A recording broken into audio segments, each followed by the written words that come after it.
Right, we've fitted quite a few bits to the engine now. I will do a quick recap over it, but a couple of things we're probably best off saying. On the cam driven gears, the Jaguar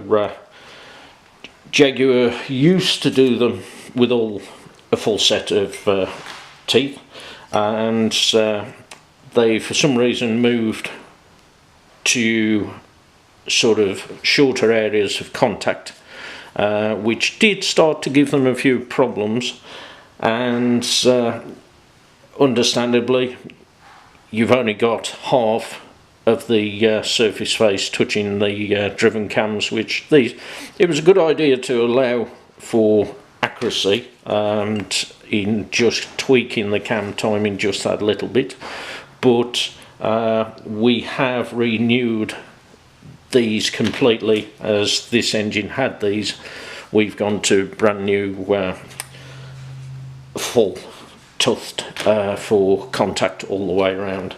Another alteration that is happening is the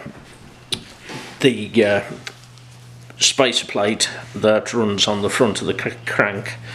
There is a potential that oil can seep down here, and your splash seal is behind it, so if it does run down here you could get a little bit of seepage. So there is a modification out there.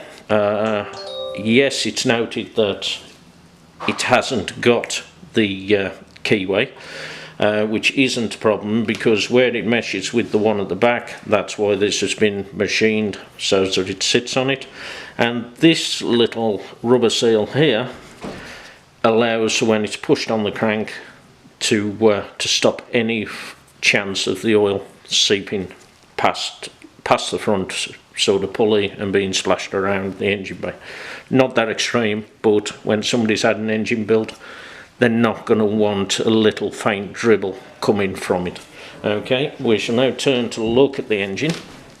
So probably not 100% evident from the camera, but we can see all the nice shiny items, which is always the pleasure of building an engine. Here are, again as mentioned, the new toothed cam gear replacements that we've just shown. They, like I say, are able to be sort of released of a clip and just altered slightly, but hopefully the chain tension and everything is set for that. All brand new guides, brand new chain, obviously again plenty of engine pre-built fluid in there. This one, as we mentioned before, it actually had to be stitched along the block, but being the fact that this car is a matching numbers car and been in the family for so many years, it was chosen to save, and she's coming together beautifully.